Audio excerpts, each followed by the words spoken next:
สบายดียามแรงพี่น้องเลยสบายดีเบิดทุกคนเด็กหน่อยก็พาน้องขี่รถแถวนี้เลยแถวเดินนี่แหละเพราะว่า2 คนบ่อยู่ไม่เท่ากับแม่น้ำเพิ่นเข้าบ้านหาซื้อเตรียมของอันที่จะทำสังฆทานอะไรพี่น้องเอ้ยอยู่กันเท่านี้แหละอยู่กัน3 คน4 คนนะวันธันวาเนาะมื้อนี้ก็น้องหลีดก็ลงบ้านนวะนี่แหละพี่น้อง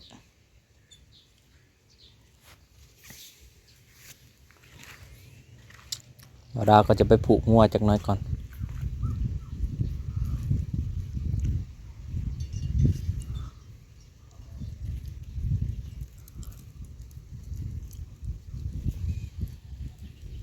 ปุ้ยให้กระตุยขึ้นมาหน่อยนึง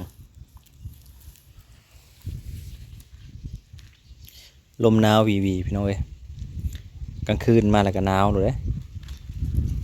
หนาววี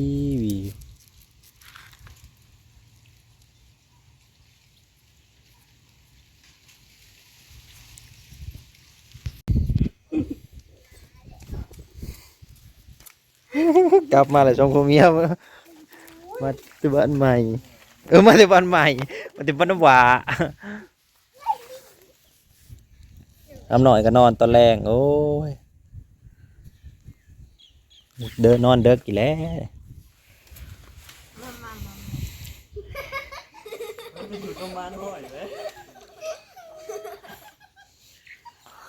ไปแม่พาจิไปอาบน้ำอาบน้ำแม่ไปตะเวน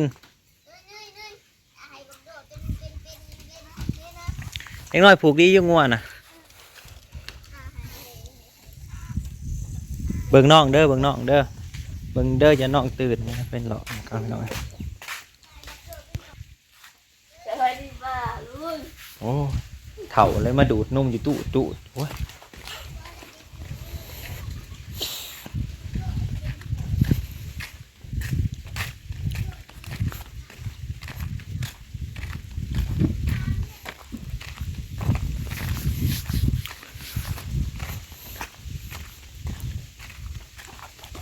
เบิ่งทวนข้าวโพดกับไปตรงหน้ามันจะหล่นที่ลืมปิดไว้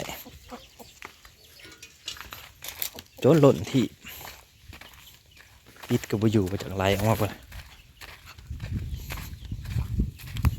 ซื้อมาอยากเบิดแทนปลาเซลอยู่มันอยากกินอาหารมีอาหารให้กินเห็นไหม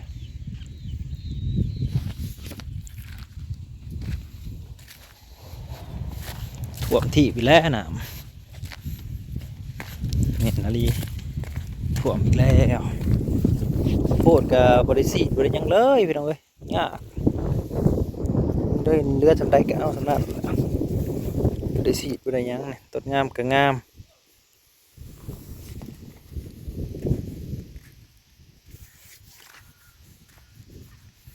ปล่อยคำลงแรงแล้ว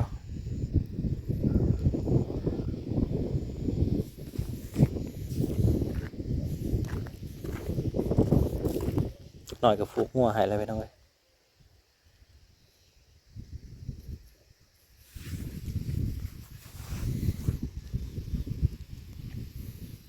ต้นม่วงจะเอาไปปลูกในกับห้องบ่ได้ปลูกซ้ำแล้วเวียกแล้วยังพุ่นละ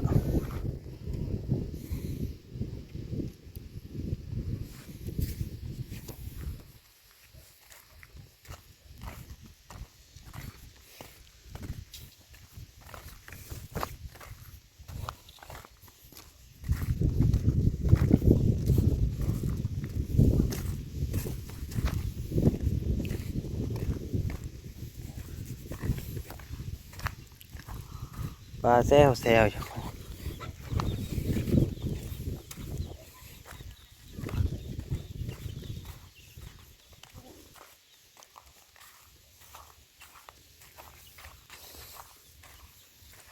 ประกันมาแหละมียากระลุกไข่เพิ่นมาแต่หาซื้อของเตรียม เตรียมของให้หน่อย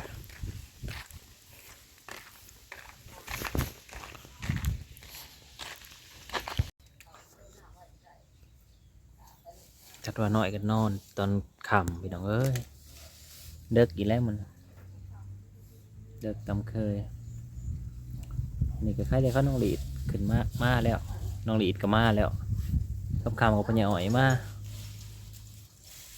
นี่ก็พ่อใหญ่อ่อยเขาป่าเขายังแหละเจ้าก็มานอนเป็นหมู่นอนกันเซลอยู่เต็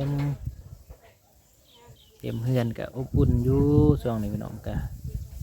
ว่าอะไรล่อให้มันเพิ่งไปสักก่อนนั่นแล้วการแล้วงานเนาะก็ยังอีกงานกะงานยังงานเจ้าของเองเลยพี่น้องว่าจะบวชเดี๋ยวพังเบิ่งให้แล้วสักก่อนก็จังสิหามือแต่ว่าการบวชทั้งฝั่งลาวเขากับบริจัดยากนี่มันแค่โกนหัวแล้วก็ทำพิธีบวชเลยบ่ได้ว่าจัดใหญ่จัดโตอีสังดอกอันนี้ก็ตามเอาจากบวชจักมือก็เอาตามนั่นล่ะนั่นแหละพี่น้องเลยคือมือสังฆทานกับมือวันที่4เนาะตอนเพลตัว11:30นะก็ถวายผ้าเขาถวายยังแต่ว่าพระปังกสิมาแต่ช่วง9 โมงปลาย10 โมงแล้วก็มาทำพิธีอยู่บนไว้ดูกนี้แล้วก็เขาไปในเฮือนอยู่บ้านเขาเฮือนบ้านบางทีเราเคยเช่าหันก็ไปทำพิธีอยู่หันแล้วก็กลับออกมาแล้วก็มาสันเพลอยู่นี้หรือว่าถวายสังฆทานอยู่นี้นั่นแหละตามนั้นไม่น้อย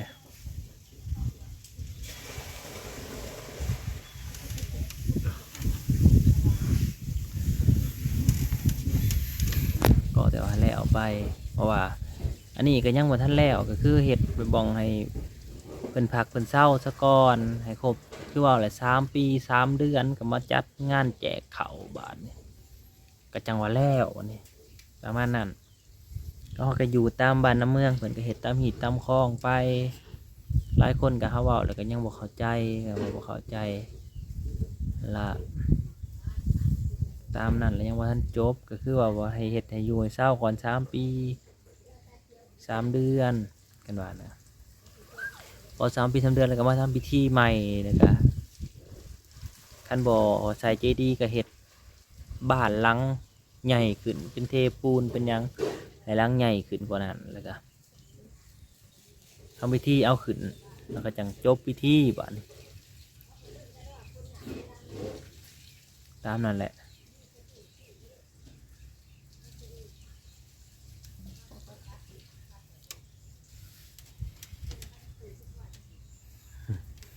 นอนหน่อยกันลาปุยเลย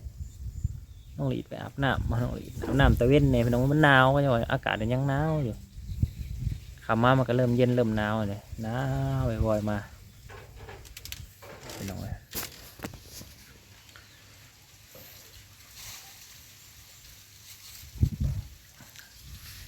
ส่วงคำหมดละเนี่ยพี่น้องเพิ่นมากินข้าวกินน้ำแล้วมานอนอุ่นกัน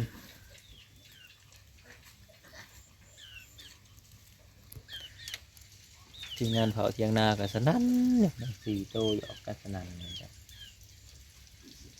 เสียงแซวอย่างนี้แหละ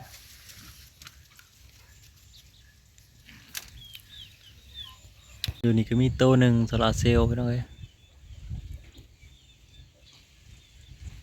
อยู่ผูกก็มีโตหนึ่งนะอยู่ผูกอยู่ข้างหนึ่งก็โตหนึ่งผีก็โตหนึ่งพูนอีกโตหนึ่ง มีหลายหม่องอะไรได้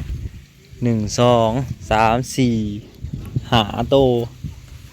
ลาเซลมีหาโตที่6ของปอแพนซื้อให้ตัวหนึ่งพวกซื้อมา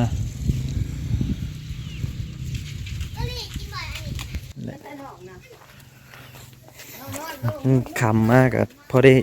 ยันหงแน่หวายพอยังอ่อยได้ยังมาบาดฮะเห็นยังอะนะฮะ อยู่ทางไหน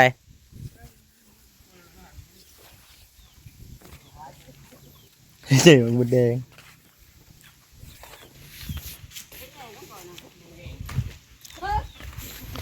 เขาแหน่อยู่สิเป็นตามีอยู่บ่เขาแหน่อยู่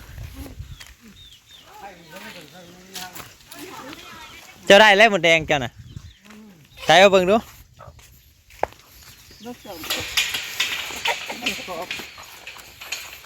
โอ้ยน้อยกันน้อยลีเนาะ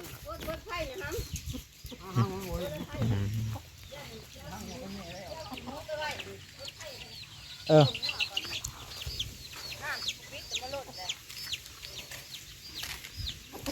ไปเนาะไปกันเด็กน้อยอาบน้ำแล้วแหละเด็กน้อยอาบน้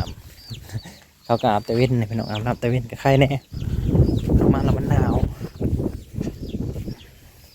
เราก็จะไปอาบน้ำไม่ก็ทันแหละแต่ไม่เป็นคนงัวพอกันใหม่พี่น้องขอบคุณอะไรที่เข้ามาครับส้มขอบคุณเบิร์ดขอบคุณกำลังใจเนาะผิดพลาดอะไรก็ขอโทษขออภัยนะเบิร์ดเด้อ